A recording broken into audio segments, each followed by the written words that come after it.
my God. Kapal agad ng snow.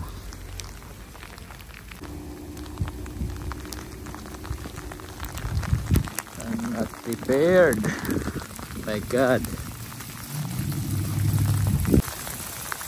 Grabe ang lakas ng snow. Madulas na naman ang kalsada nito. Tingnan yung sapatos ko. Hindi ako prepared. My God.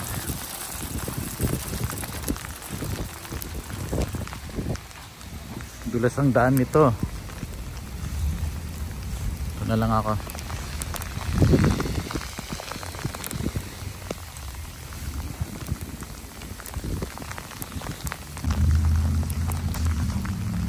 Grabe. Ibok muna tayo.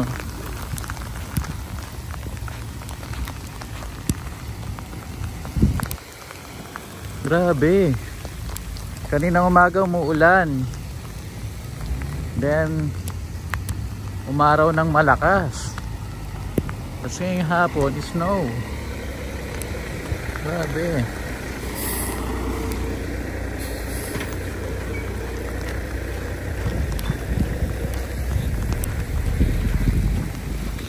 Kapal agad.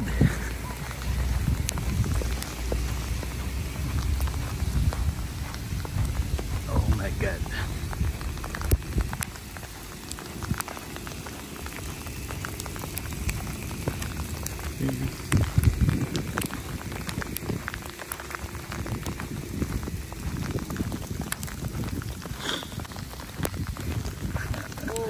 Yeah.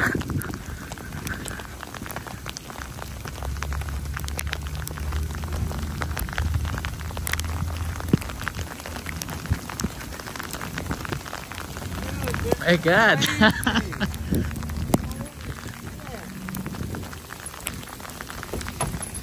Oh my God. Just for 2 hours.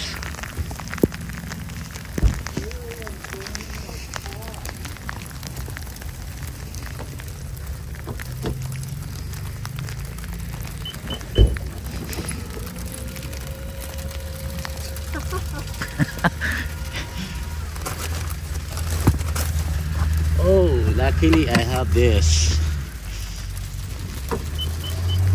Whew. Alis-alis. Alis-alis tayo.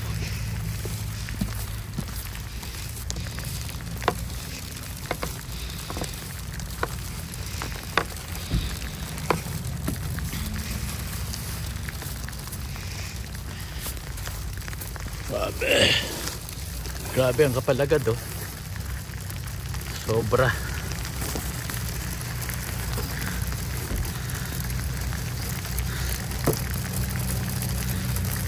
Bawal kasi hindi alisin to.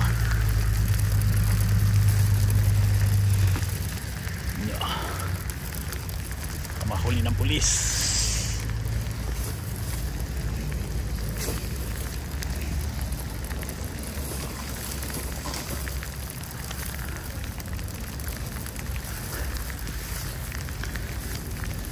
Muna this muna ipon na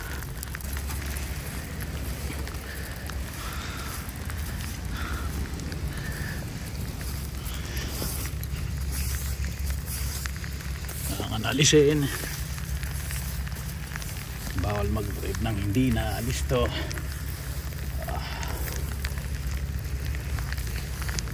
Grabe kapal.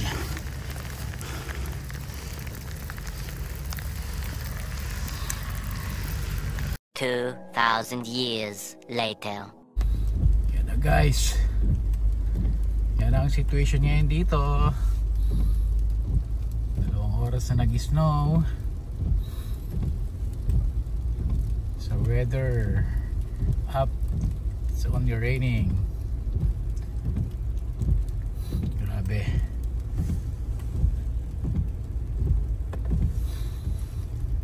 Dahan-dahan mo na mag-drive.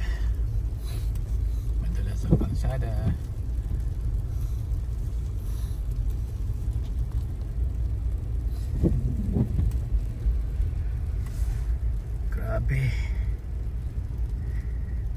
minutes yata ako nagtanggal ng snow sa sasakyan. Ang kapal, grabe. Mas malala to kaysa nung makaraan. Ang bilis.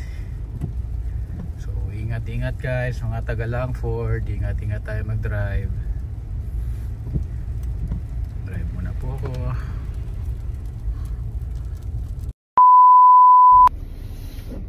Hi guys, ayun, nag-i-snow ngayon. So marami na namang masaya, pero mas maraming hindi sumasaya sa snow. Yun, pauwi na po tayo ngayon guys from work. Yung 5 minutes drive ngayon, siguro more than 30 minutes ako ngayon magdadrive, kasi madulas ang kalsada, biglang kumapalang snow. Grabe, nakakatakot mag-drive pag ganito. Ito ngayon ayoko. Ayun, dito nga pala ako ngayon sa Langford. So balita ko sa Victoria nag-i-snow din. Akala ko kanina hail lang, kasi may kasamang ulan. Yung pala, so, grabe, sobrang lakas na pala ng snow. Kanina umaga umaambon, tapos nung pagpasok ko nung umaga umaambon siya, tapos around 10 AM biglang lumakas yung araw. So akala ko magandang panahon ngayon, so nagplano kami ng wife ko mag walking or jogging mamayang after dinner. So baka hindi na mangyari dahil ito nga, ang kapal lang, biglang kumapal yung snow just for 2 hours. Grabe, lakas ng snow ngayon. Wala siya sa forecast. So tama nga yung sabi nila, sa Victoria, masusubukan mong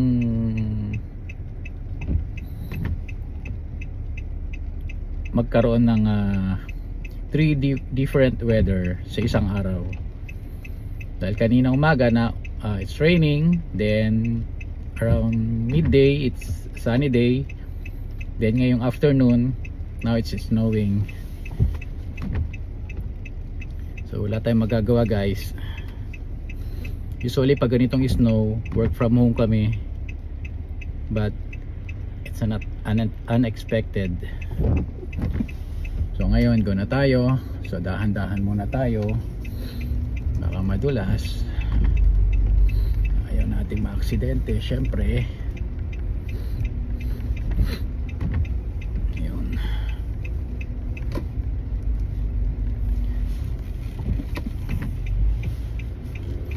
muna tayo sa kabilang side. Grabe, ito yung mahirap ngayon guys pag nagda-drive ka, pag nagputik. Kasi pag dinaanan ng mga sasakyan tapos may kasamang ulan, yung snow, yun, putik yung kalalabasan. So ngayon putik yung kalsada ngayon, so ito yung madulas. Pero kung bagong snow lang, medyo okay pa.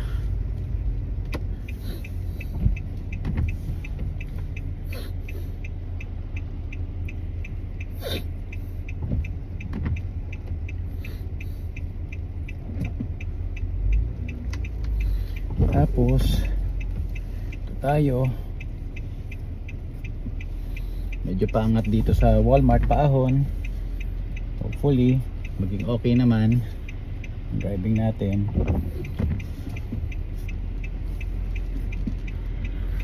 Yung mga naka winter tire, ayun ang tutulin nila. Sila ang hari ng kalsada ngayon pag nag-i-snow, yung mga naka winter tire. Tayo naka all season lang, so medyo ingat-ingat muna. Kahit sabihin nating all season, pero kaya naman, umaangat tayo ngayon guys, paahon tong Walmart. Ayun, nasa ibabaw na tayo. So Thank you Lord. Okay naman po ang driving. Mga 300 meters po nandun na tayo sa apartment. But still, kailangan nating dahan-dahan uli mag-drive. Grabe, lakas pa rin ng snow, oh. Buti na lang malapit ang workplace ko.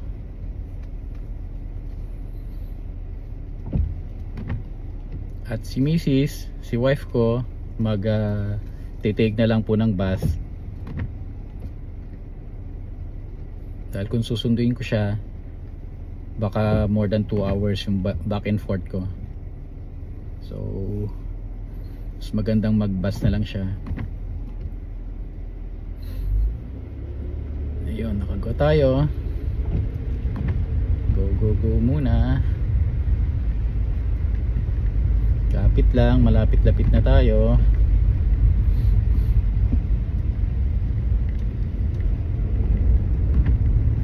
Malapit-lapit na tayo, kapit lang. May mga pasaway pa rin talagang mga driver. Grabe.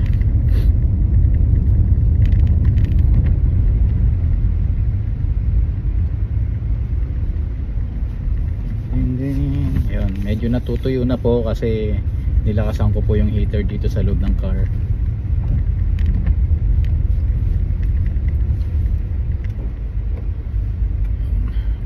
Ito na po tayo. Mga 10 meters. Papasok na tayo sa parking.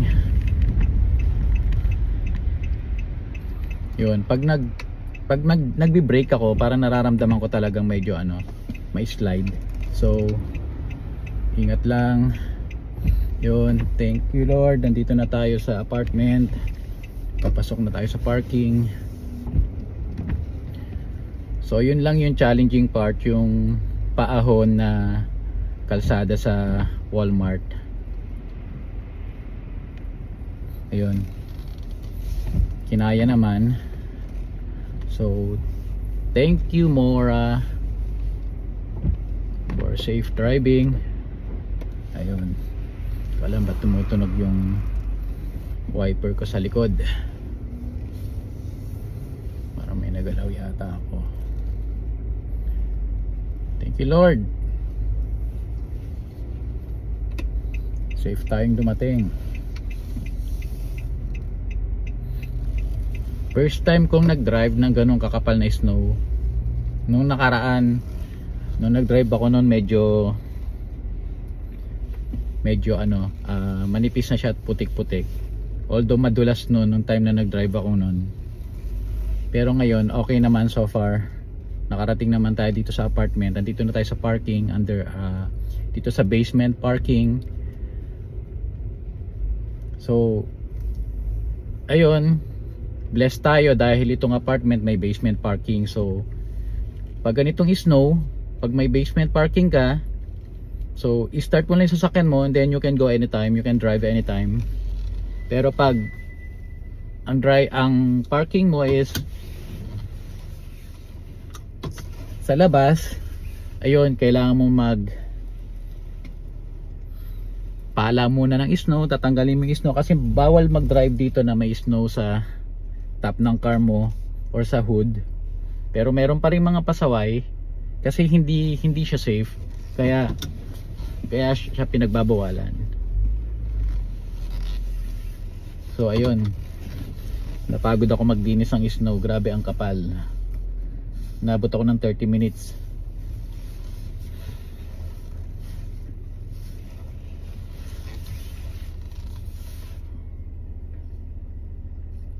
Kuha ba?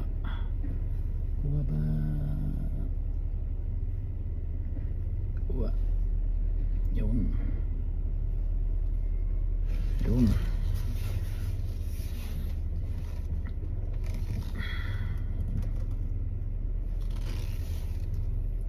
Grabe.